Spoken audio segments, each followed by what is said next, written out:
ये है दुनिया का सबसे खतरनाक और पावरफुल पॉइंट। 30 मील की इस छोटी सी जगह को कंट्रोल करने का मतलब है पूरी दुनिया पे राज करना, और इसे ब्लॉक करने का मतलब है पूरी दुनिया को तबाह करना। इस पॉइंट को कहते हैं स्ट्रेट ऑफ हॉर्मज़। स्ट्रेट असल में समंदरों के ऐसे पतले हिस्से होते हैं जो दो बड़े समंदरों को जोड़ने का काम करते हैं। अब ऐसी क्या खसूसियात हैं इस 30 मील की छोटी सी जगह में जो उसे इतना पावरफुल और इम्पोर्टेंट बनाता है। हमारी ज़मीन के 70% हिस्से पे सिर्फ समंदर हैं और इन समंदरों के ज़रिए दुनिया की 80% ट्रेड होती है। किसी भी वक्त तकरीबन 50,000 समुद्री जहाज़ इस समंदरों को क्रॉस कर रहे होते हैं, मगर बदकिस्मती से इन समंदरों से गुजरना कोई आसान काम नहीं। कुदरती जोग्राफिया की वजह से इन समंदरों में से ऐसे स्ट्रेट या चोक पॉइंट बने होते हैं जो अगर किसी वजह से ब्लॉक हो जाए तो पूरी दुनिया की इकोनॉमी हिल कर रह जाएगी। यही हुआ था मार्च 2021 में, जब एक कार्गो शिप सुसाल कनाल में 6 दिनों के लिए फंस गई थी और पूरी दुनिया को $10 बिलियन का नुकसान उठाना पड़ा।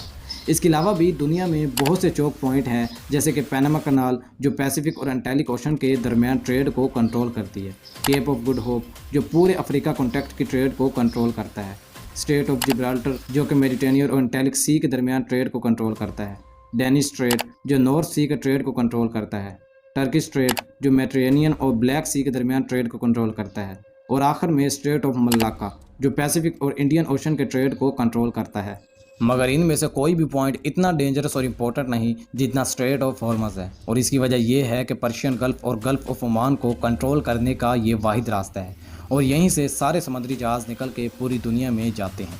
पर्शियन गल्फ बहुत इंपॉर्टेंट जगह है क्योंकि 8 कंट्रीज़ अपनी कोस्ट लाइन इसके साथ शेयर करते हैं, जिसमें ईरान, इराक, कुवैत, सऊदी अरब, बहरीन, कतर, यूएई और ओमान शामिल हैं। इनमें से 4 मुल्कों के लिए बाकी दुनिया से कनेक्ट करने का वाहिद रास्ता यही स्ट्रेट ऑफ हॉर्मज़ है। और अगर आप मिडल ईस्ट के बारे में थोड़ा भी जानते हैं तो आपको पता होगा कि मिडल ईस्ट की पहचान उनका तेल है। ये तेल आज भी हमारी दुनिया का सबसे बड़ा एनर्जी सोर्स है। पूरी दुनिया की 33% एनर्जी कंजम्पशन तेल से होती है, चाहे वो ट्रांसपोर्ट के ज़रिए हो जैसे कि गाड़ी, ट्रेन, जहाज़ या फिर बिजली बनाने वाले पावर प्लांट। इन तमाम सेक्टर्स में 70% ऑयल इस्तेमाल होता है। अब ऑयल का मसला ये है कि ये पूरी दुनिया में बहुत कम जगहों पर पाया जाता है। इन सर्कल्स में मौजूद तमाम 8 कंट्रीज़ के पास कुल मिला के दुनिया के 50% ऑयल रिजर्व्स हैं। मतलब पूरी दुनिया का आधा तेल इन 8 कंट्रीज़ के पास है। और अभी बात यहाँ ख़त्म नहीं हुई, बल्कि दुनिया के 40% नेचुरल गैस रिजर्व भी इसी सर्कल में मौजूद देशों के पास है। अब नेचुरल गैस, तेल और कोयले के बाद दुनिया का तीसरा सबसे बड़ा एनर्जी सोर्स है। ब्रिटिश पेट्रोलियम के मुताबिक ईरान के पास दुनिया में सबसे ज़्यादा गैस के रिजर्व्स है। पर इस 30 मील के सफ़र से गुजर कर जाना इतना भी आसान नहीं। यहाँ पर 8 ऐसे आइलैंड हैं जिन्हें हर समुद्री जहाज़ को अवॉइड करना पड़ता है, और इन आइलैंड में से 7 आइलैंड ईरान के कंट्रोल में है। इन 3 आइलैंड्स को यूएई कंट्रोल करना चाहता था, पर 1970 में ईरानियन मिलिट्री ने इन पर भी कब्ज़ा कर लिया। अब इन सारे एरियाज़ में तकरीबन ईरान का ही कंट्रोल है। दूसरा ये कि जो रेड हाईलाइट एरियाज़ आप देख रहे हैं, यहाँ पर समंदर बहुत गहरा है। हर ऑयल टैंकर्स का यहाँ से गुजरना नामुमकिन है। इतनी मुश्किलात के बाद पर्शियन गल्फ से निकलने वाला मेजॉरिटी तेल ईस्ट एशिया की तरफ जाता है, जिसमें से 76% तो सिर्फ इन 5 कंट्रीज़ के पास जाता है। सबसे पहले आता है चाइना।